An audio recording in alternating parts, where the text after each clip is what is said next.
Hello, everyone. We traveled virtually to US now, and we have lovely Madeline. We are going to have a tea chat, and she is going to share her experiences with us. So, as my first question, I want to ask Madeline to go through an introduction. Hi, everyone. I am Madeline. I am coming to you, from Nashville, Tennessee, which is in the United States, of course. And I guess I just wanted to start with how I got into tea. I am actually a registered nurse here in Nashville, and yeah, so that's the day job, and pays the bills and that sort of thing. And as a nurse, you know, health is important. We always want to be healthy. And so I started actually drinking tea to quit drinking soda. I drank so much Coca-Cola. Really? I loved it. I loved soda. Oh my gosh. I miss it actually sometimes. Now it tastes different to me because my palate, I guess, has changed. So it was just to cut out the sugar. And in Tennessee, in the South, we usually take our tea iced with a ton of sugar. So going to, yeah, that's Southern, that's sweet tea. That's how you drink it here. And you have to, when you make it, you put, you like boil the tea bags. Listen, boil the tea bags, put the sugar in there while it's hot and make sure it melts. There's no putting the sugar in after it's already cold. Wow. This is not sweet tea. So it's very, very different from the rest of the world. Even the rest of the United States, actually, they don't drink it the same. So anyway, so using tea, so I started sweet tea, and I slowly cut the sugar out of my sweet tea to wean myself off of all of these sugary drinks. It's so bad for you, right? And through that process, I was like, well, what am I going to drink? I like water with lemon, but I don't like, I like my water to have flavor. So that's how I discovered tea, and just started drinking like, I've come to discover Earl Grey as my absolute favorite. But I love tisanes. I love all the different types. And I slowly started learning about, you know, how to make tea properly, and why is this, I hated green tea for the longest time because I wasn't making it properly. It was like, this is so bitter. Yeah, it's so bitter. Why do people drink this? I don't understand. And then, you know, yeah, just learning the process, and that there's certain ways to do things. You know, you're burning it, you know, and that's why it's bitter. Yeah, so anyway, so that's kind of how I got into tea, and I'm hooked. I'm obsessed. I'll, like I said earlier with soda, I don't think I'll ever go back. It doesn't taste the same to me. And tea is just so broad, right? There's so many different types of flavors. Exactly. So many ways you can make it. And now that's really cool too, because through this journey, I've met all kinds of people, right, that drink it differently, and I've learned from them. And so it's been a great thing in my life, actually. So I'm super happy. That's wonderful. And then starting that journey somehow, then you started your tea business. Am I right? So yes. That would be great if you can elaborate more on your tea business, Madeline.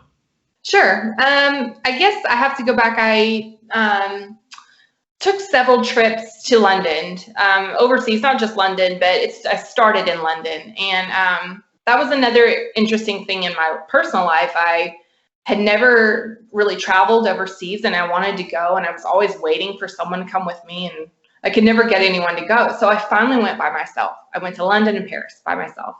And I went to my first tea shop, you know, it had tea time. And I've been to London several times now, and I love the tradition of afternoon tea. I love the history of afternoon tea, and that's, I guess, when I came back to the States, I wanted to create something that was similar to that.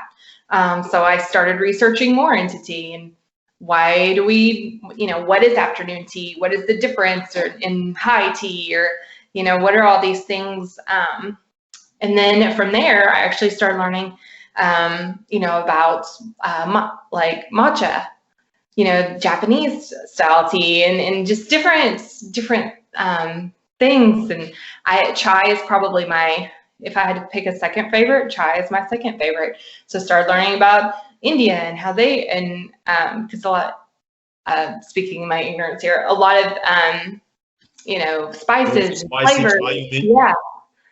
So so anyway, so I am a serial entrepreneur, I guess you could say. I have a cake business. I used to have a dance company when I was younger. So I've done all these things on the side. And one of my friends was like, man, you really love tea. Of all the things that why don't you look at tea some more? And I was like, absolutely, of course. And I sat down with one of my friends, and she's in business, and she was like, this is a great idea. She's like, it's not something that we really have in Nashville. In the States, coffee's more of a breakfast thing. That's what people drink, coffee. And we drink our sweet tea, like I said, in the South, but they don't want you to mess with their sweet tea. So anyway, that's kind of how I got into it. I guess I had that idea of, hey, I want to open this tea company. And so I got into the early stages of it. I started the first thing I did actually was start the Instagram page. We've got Madeline Tea Company and Tea with Madeline. And so I started working on those and started meeting people and growing, and then just researching how do I get tea? How do I contact growers directly? And I went through that process, finally figured out what I wanted to sell. And then in Nashville, we actually had some really bad tornadoes come through. Wow. And yeah, it was about a week before we started shutting things down because of COVID. So I had to take a step back, and it kind of stopped everything. And like I said, I'm a nurse, so I really felt like I needed to focus back on that work anyway. I forgot to say this too. I'd been looking for places to open in Nashville, like saved money, got ready to actually open a business, and was in the process of looking, but all of that stopped. So anyway, and so now I took a step back, and I've slowly started working on things again. We're finally working back on our online. I'm not actually online yet, but we're actually working. So we have like packaging finally. So it's been a slow process, but I'm so thankful for it, because I was able to stop and really think about, what do I want to do? Why do I want to do this? I was able to answer those questions in a strong sense for me. I love tea. I love how it brings the community together. I love how it's so fun to share and teach, and it's something and it's healthy for you. I can speak to the nursing side of things too. Tea is absolutely wonderful for you, So that's kind of where I am now, I guess. I don't know if I feel like I may have said too much, I guess, but no, COVID kind of stopped things, and now we're gearing back up.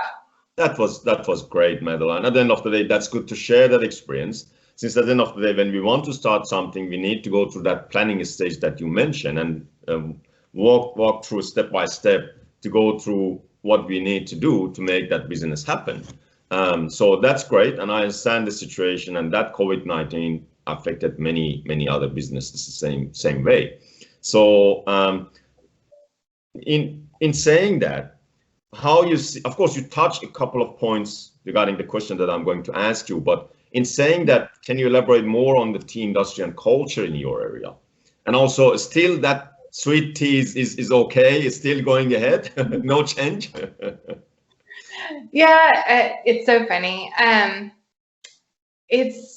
feel like, and this may just be my personal experience, just the industry here, it's hard to get people to try, because, I mean, you can put sugar in your tea, that, of course, I feel like sweet tea is such a staple and a strong point. It's hard. It's even harder to fight than coffee. So, and fighting may be the wrong word. I would just love to introduce people, to this, to something different, And so, what I started doing was having friends come over and we would try things. And I have this Sarah Kate, a very good friend of mine, who also loves tea, and she actually helped teach me some things too. So there are people out here that do love tea, but it's almost like a secret society sometimes, I feel. But there are actually in the area, there's at least two places that they'll do tea time, afternoon tea. And some of them are more rural. I think there's actually 3, but I don't know if one does it all the time. And they're not hotels. One of them's a standalone business that's north of Nashville. And there's one in Nashville. There was a tea bar, but I think COVID may have closed it. I know they're still doing their online thing. So there is a market here, which is great too. It's just a lot of herbals, I think, are sold here. Okay. People do like their teas for night. I'm going to have my lavender, hibiscus, whatever for night, or things like that. And some of the stuff that I've sold, I generally don't sell a lot of rooibos. Or how do you guys pronounce it? Me and my friends. I love rooibos. I love it. I love rooibos too. But I don't sell a lot of it, but I started introducing literally just my friends first to it, and they really like it because you can flavor it with a lot of things. One of our best sellers now is the peach rooibos. So that's good. So it's slowly changing. I feel like maybe it's not just me and it's one person at a time. But there is somewhat of a tea scene here. It's just very small.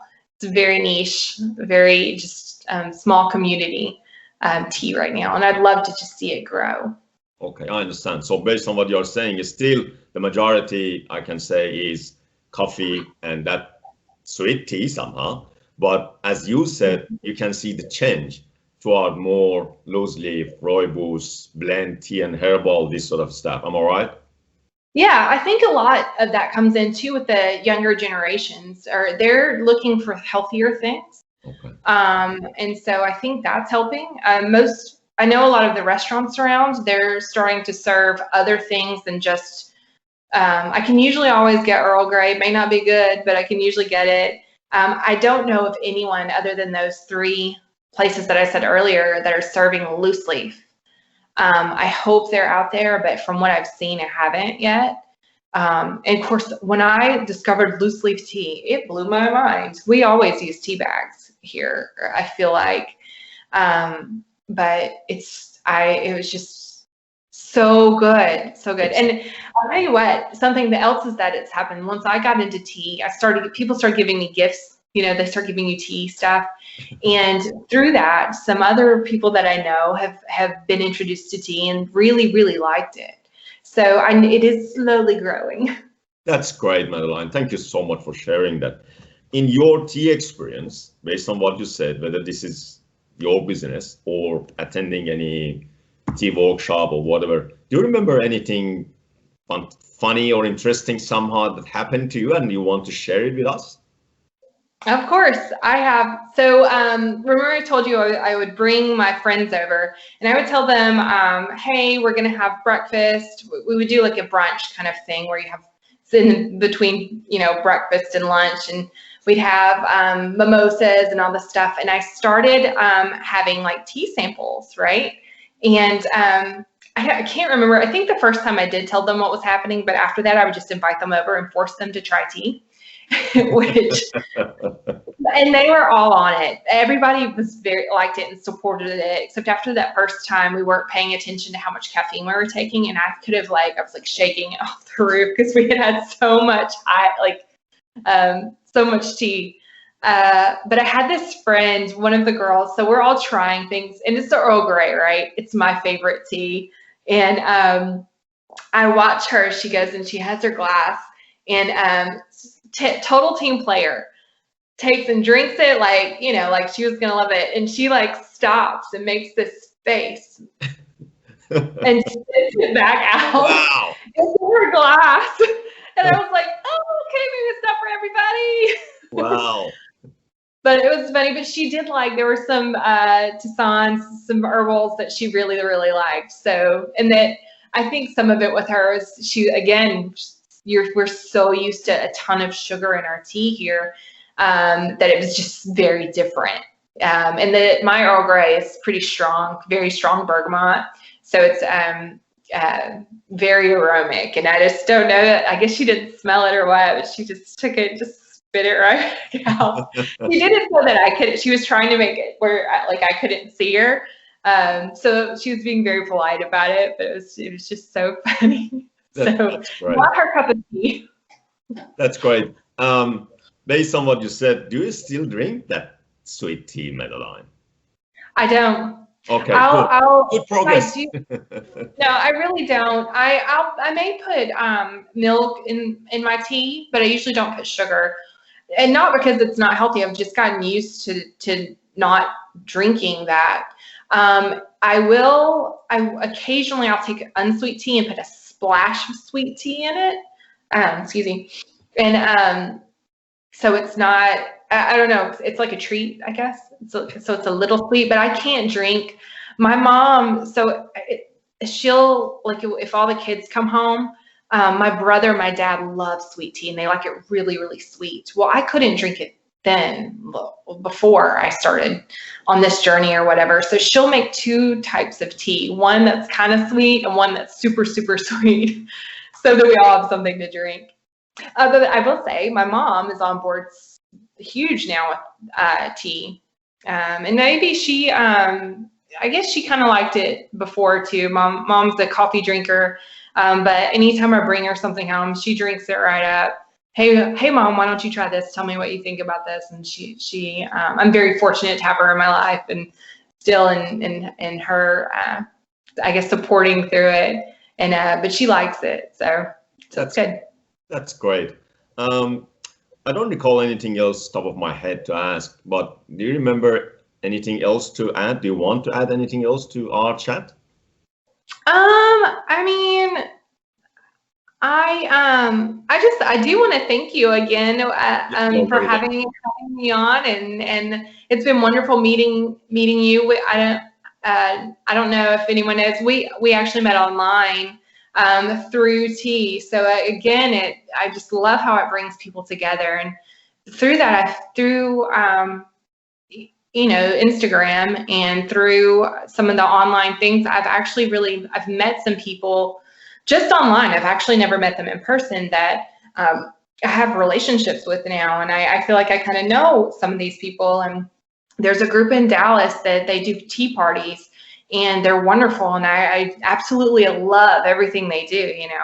I never met them in person, and I think it's a blessing, just to be able to have here we are, we've kind of shut down the world in many different aspects, right? But we've still been able to grow, at least for me, as a person in some of these relationships. I'm just so very thankful for it. I'm fortunate because as a nurse, I've had a job.